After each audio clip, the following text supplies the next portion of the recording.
ओम शिवाय शंकर भवानी शंकर शिव शंकर ओम शिवाय शंकर भवानी शंकर शिव शंकर ओम हे गणपति भवानी शंकर शिव शंकर ओम हे गणपति भवानी शंकर शिव शंकर ओम हे गणपति भवानी शंकर शिव शंकर बोलिए काशी विश्वनाथ भगवान की जय।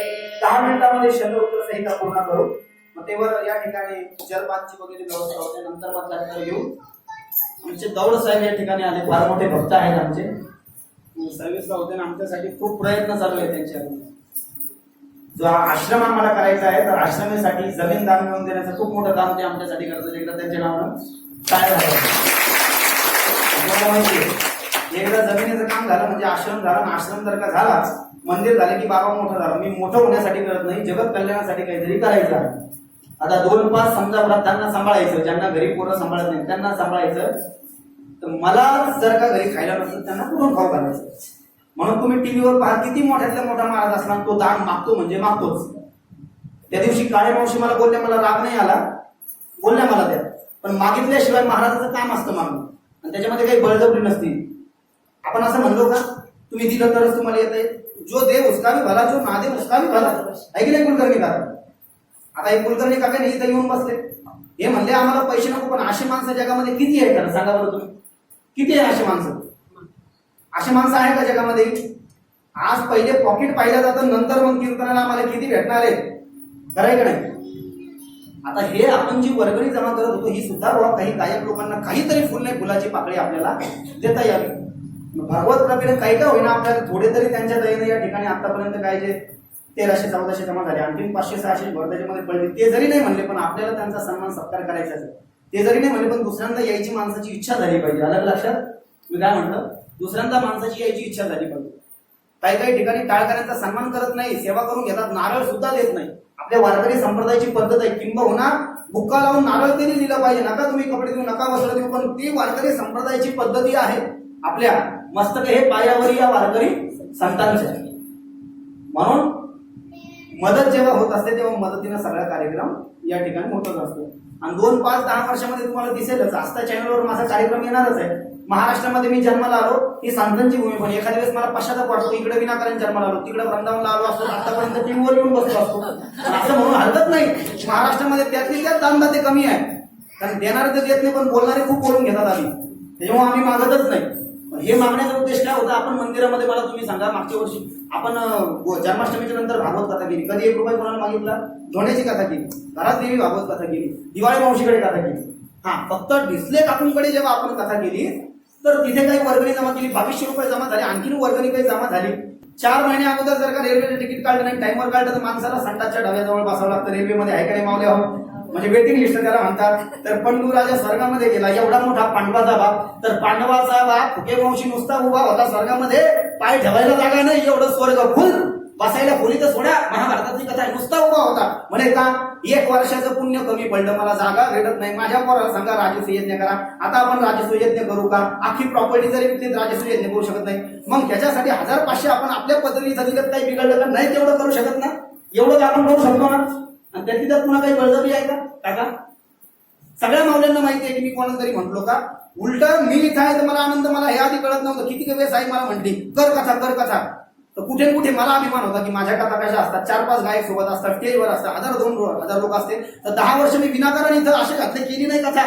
लॉकडाऊन मध्ये बुद्धी आली, जिवंत राहण्यासाठी कथा आपण करू लागलो. आणि बरेच लोक, तरुण लोक सुद्धा भगवंताला प्रिय झाले. आपण कथा केलं म्हणून सांगा ना, आपल्या गल्लीतलं कोण असं, कोणी असं आकारा मृत्यूनं कोणी गेलं नाही आपल्या गल्लीतलं. लक्षात घ्या, आपल्या एवढ्या एरियामध्ये सुद्धा कोण केलं नाही. मग भगवत कार्य हे जेव्हा आपण खऱ्या श्रद्धेने आणि निष्ठेने करत असतो तेव्हा या ठिकाणी ते कार्य खरोखर पूर्णत्वास जात असतं. गुरुपौर्णिमेलाही कार्यक्रम आपल्या इथे असतो. यावेळेस मी मंदिरामध्ये कार्यक्रम करणार आहे.